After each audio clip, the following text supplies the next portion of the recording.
One of the really important aspects is to showcase our heritage, our culture, and to share everyone else's heritage and culture. And what better way to do it than in fashion?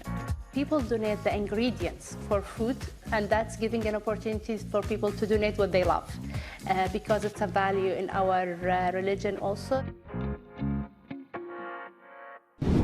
Hello, welcome to Qatar 365 with me, Adil Halim. On this episode, what better time to remember those less fortunate than during the Islamic holy month of Ramadan? Fresh off hosting the hugely successful FIFA World Cup, Qatar hopes to continue to keep the goodwill going as many local organizations are giving back. In fact, just days before the World Cup final, I was here at the 974 Stadium for one of the biggest fashion shows in the world, and it was all for a good cause.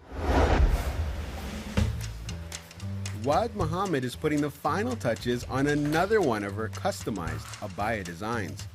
The fashion designer is about to get her big break. One of her pieces is about to be featured in the Qatar Fashion United by CR Runway, quite literally on a global stage.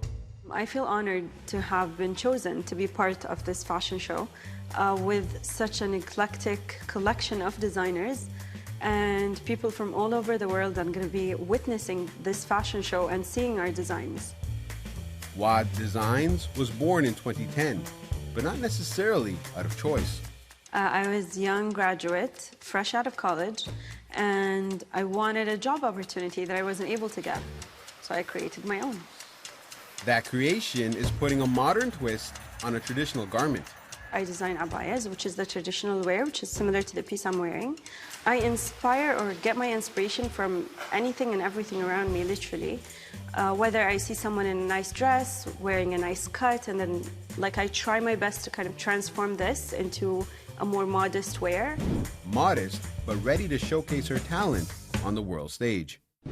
The CR Runway show was an intersection of fashion, music, culture, and sports. It featured the works of 150 designers from 6 continents and more than 50 countries. That included 21 Qatar-based designers who showcased their work, many of them for the first time on a global stage. And what's important is to understand the business side of what they do. I think it's not enough to be talented, it's not enough to be able to create something, but to survive, they really need to be able to sell their products. M7 is Qatar's fashion, design, and innovation hub. It opened in 2020 to establish an ecosystem for designers to incubate and scale up their businesses. One of the really important aspects is to showcase our heritage, our culture, and to share everyone else's heritage and culture.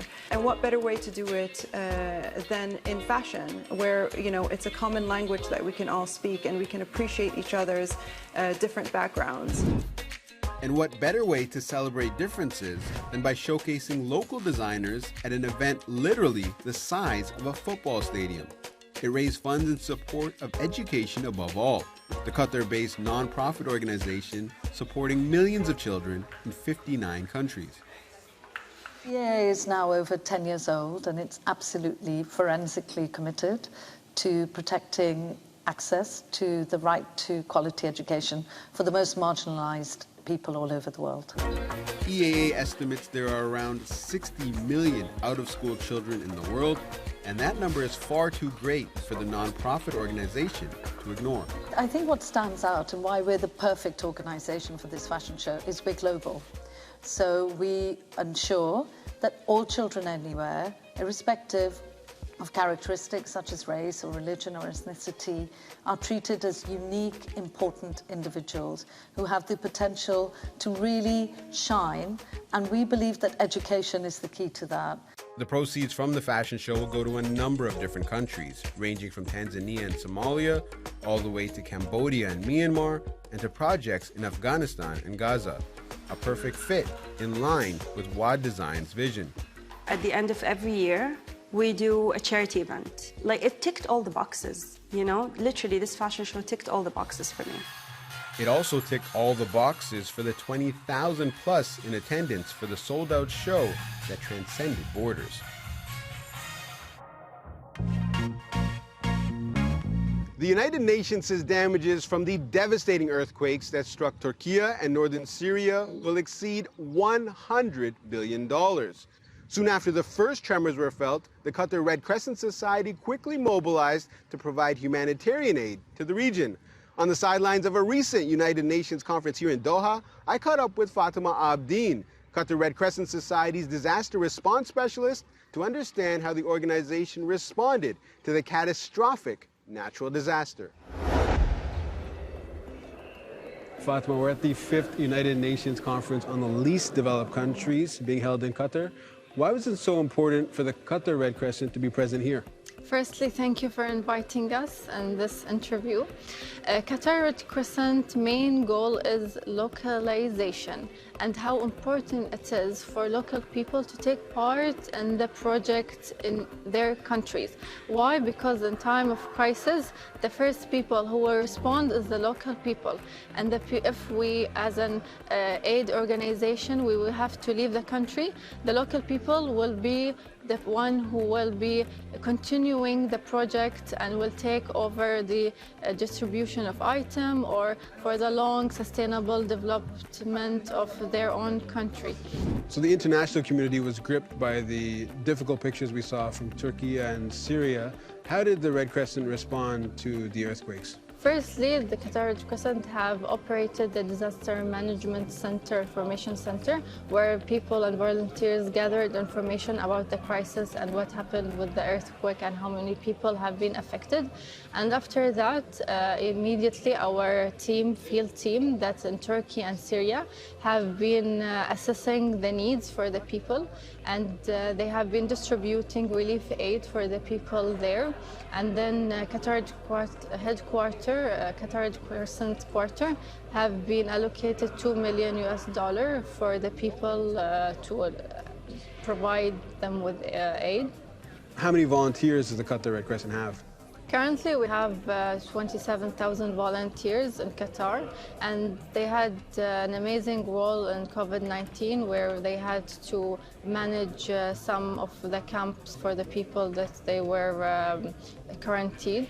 And also they are very well trained, and they came from different background, different experience, and they are helping in many crisis event item distribution in Qatar or even outside Qatar. So speaking of camps, you recently completed the 9th Disaster Management Camp in Al Khor. What was the importance of having that training right now? This camp actually helped and train the volunteers to improve their skills in crisis management and empower them to be able how to manage a crisis and to be able to be deployed immediately in time of emergencies. The practice of fasting from dawn to sunset during Ramadan largely symbolizes the struggle of those less fortunate who may have little or nothing to eat. The fasting month is also a strong reminder to never let the poor go hungry. That's been the goal of what's become the flagship Ramadan initiative of Qatar's largest charity. Laila Humaira takes a look. Chef Abdullah Al-Marzuki and his team of assistants are busy cooking up a storm. بسم الله ليش السمسم يا ابو حمد زيته طبيعي زين للكلى. They're preparing iftar meals for those in need as part of Qatar Charity's Charity Kitchen initiative. These meals are cooked fresh every day during Ramadan and delivered to the less fortunate. Iftar is the meal that breaks a day of fasting, and it's traditionally a big spread of different dishes. And Qatar Charity believes that everyone should enjoy a meal to break their fast, even if they can't afford it. This is the 5th year Chef Abdullah's been involved in Charity Kitchen, and he wants to continue cooking for a cause for as long as needed. I'm cooked deeply from my heart because the reason is first for the religion. This is my message. All the people are equal. Treat the people the way that you want to be treated. And especially in Ramadan, this is our message, which is show our giveness, show our personality, our humanity by feeding the people. Now that the food has been prepared, these volunteers are helping to pack them in individual meals ready to be delivered. On the menu tonight is a mix of traditional Arabic and Asian dishes with the ingredients as special as the cause. People donate the ingredients for food, and that's giving an opportunity for people to donate what they love. Because it's a value in our religion also. The kitchen that we had contracted with is actually a home-based business to really prepare the meals based on the ingredients we have and distribute them by volunteers to the door of the family that need those iftar meals. Ramadan is usually the busiest month of the year for Qatar Charity, packed with outreach and support programs for the community. Initiatives like these promote volunteerism and encourage the act of giving among the public, especially during the holy month. Every day we have to come here to collect the meals. After that, we have to distribute it for 12 families. I feel very well because I have this kind of a chance to help people. They are so grateful for what we did, and they also bring for us and for our families. Qatar Charity runs a number of programs designed at not only retaining the volunteers they have, but also helping them develop valuable skills like leadership training, humanitarian work, and project management. And the charity believes it's never too early to start volunteering. We're empowering youth to take a part, to give back to the community, and we know how it's important to give back to the community. The main motto actually in this is really to help the youth to feel the contribution. It's about really their self-actualization and feeling their values within the society.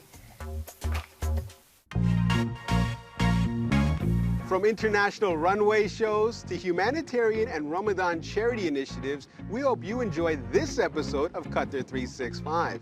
And that's all the time we have on this episode. For more, check out Euronews.com. Thanks for watching, and we'll see you next time on Qatar 365.